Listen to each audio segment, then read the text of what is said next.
Member for Pascoe Vale. Thank you, Acting Speaker, and always lovely to see you in the chair as well. And I rise to support the Energy Amendment, Resilience Reforms and Other Matters Bill of 2026.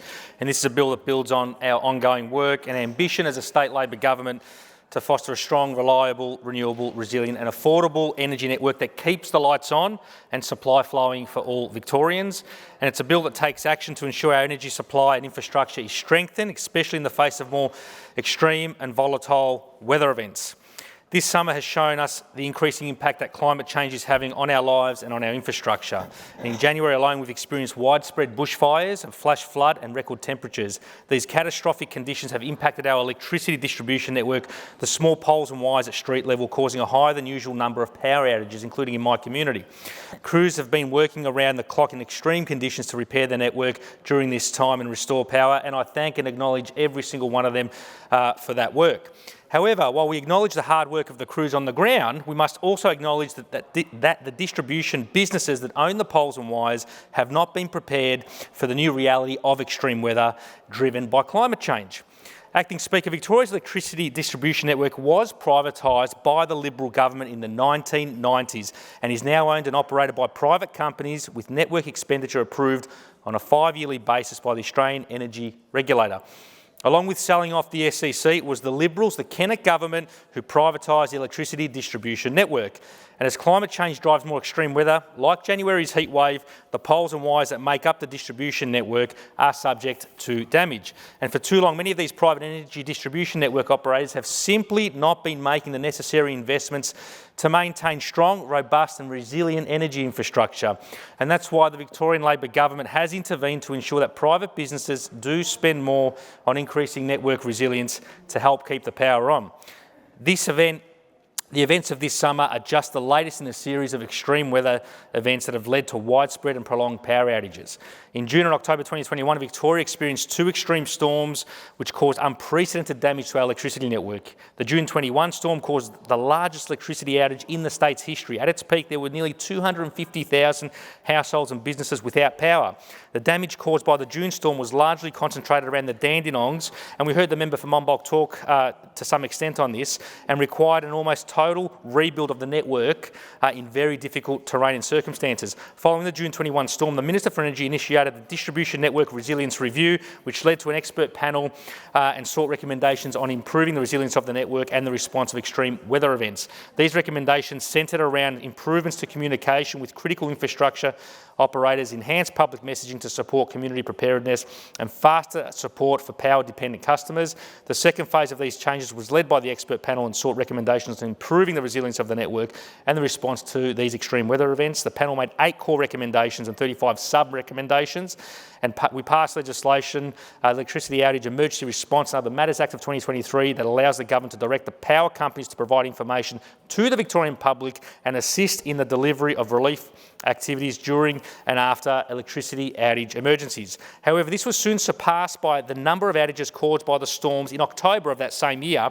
At the peak of the October storm, more than 525,000 households, nearly a quarter of all Victorian homes, were left without power. This storm affected a much larger area and prolonged outages experienced in Western Victoria, the Mornington Peninsula and the Gippsland region.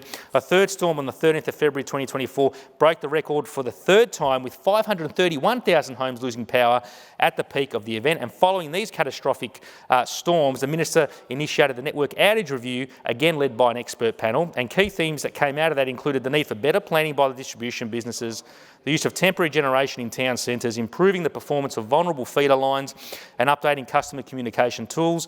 And just last week, on the 27th of January, Acting Speaker, Victoria, of course, experienced record hot temperatures and record electricity demand. On that day, Victoria did have sufficient reserves of generating capacity, but the combination of bushfires, burning out of poles and wires, and heat-related equipment failure saw 100,000 homes lose power. Nearly all of these outages were restored by the following day, but this event again highlighted the need for a proactive approach to increasing the resilience of our network in the face of accelerating climate change. These outages also heavily impacted my community across Pascoe, Vale, Coburg and Brunswick West. These local outages, of course, as I said, were caused by a combination of bushfires, of the electricity assets across the regions, trees falling on poles and wires across my community as well with the high winds, and heat-related equipment failure too throughout my community. As of 8:30 p.m. on the 27th of January, there were around 2,300 homes locally that had remained without power for a prolonged period. Crews, of course, did work hard overnight to restore the power to many as quickly as possible, with more than 4,000 homes locally who experienced these outages that afternoon or evening having had their power restored by that night. And as a result, I was contacted, of course, by many local residents in real time, conveying their concerns, particularly those who experienced those prolonged outages until the morning of the 28th of January. And Acting Speaker, following on from this recent major local incident, but also following on from other similar related incidents over recent times, I've since taken the opportunity to make refreshed representations to the Minister for Energy and the CEO of Gemina, requesting a specific response and briefing on what exactly Gemina is doing and or intends to do to invest and upgrade resilience of our local energy infrastructure across the northern suburbs and Marybeck. But along with this, it's also why we're moving this bill which will hold these privatised electricity companies like Gemina to account. Since privatisation in the 1990s, the distribution network has been owned and operated, of course, by the private companies. Across Victoria, there's 5 electricity distributors that include Gemina, who look after the northwestern suburbs, Powercore Australia, who look after the western suburbs and western Victoria, AusNet Services, look after the outer northern, eastern suburbs and eastern Victoria, United Energy Distribution, who look after the southern suburbs and Mornington Peninsula, and there's, of course, City Power, who look after the city and the inner ring suburbs. In terms of gas distributors, we have AusNet Services, Multinet and Australian Gas Networks as well. Victoria's distribution network consists of 147,900 kilometres of distribution lines and 1.3 million power poles. The network is split into 5 distribution areas. AusNet control 45,985 kilometres of those lines, 417,000 of those power poles. Powercore City Power United control around 95,000 of those distribution lines kilometres and 858,000 power poles. And Gemina, who look after my community, are responsible for 6,800 kilometres of distribution lines and 61,200 power poles. Network costs make up about 40% of the typical household power bill, Acting Speaker, so we have to be careful, of course, not to gold plate the network and increase costs beyond what is reasonable for the consumers. And every 5 years, these companies submit network expenditure plans to the independent regulator, the Australian Energy Regulator, for assessment and approval. And state governments do not fund or control these network upgrades. However, since 2021, when the severe storms caused record outages across Victoria, our government intervened to ensure that the private network businesses must spend more on increasing network resilience under the national rules. And we've done this because we recognise the impact that the outages have on people's lives and impacts that are not always recognised by the existing national framework.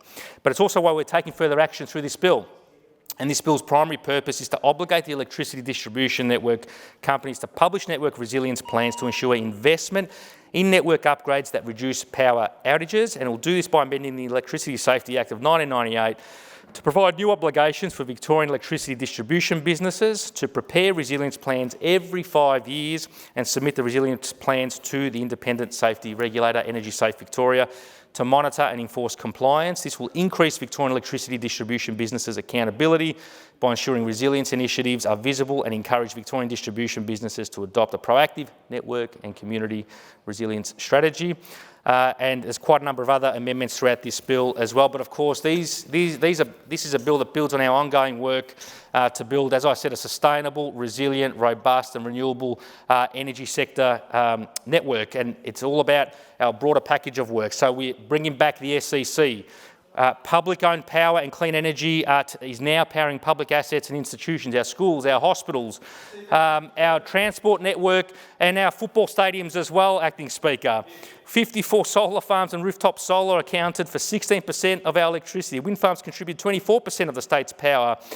We're generating, as I said in that regard, as of last year, 44.6% of the state's electricity generation is from renewable energy, above our legislated 40% target as well. We've developed a clear vision for offshore wind sector.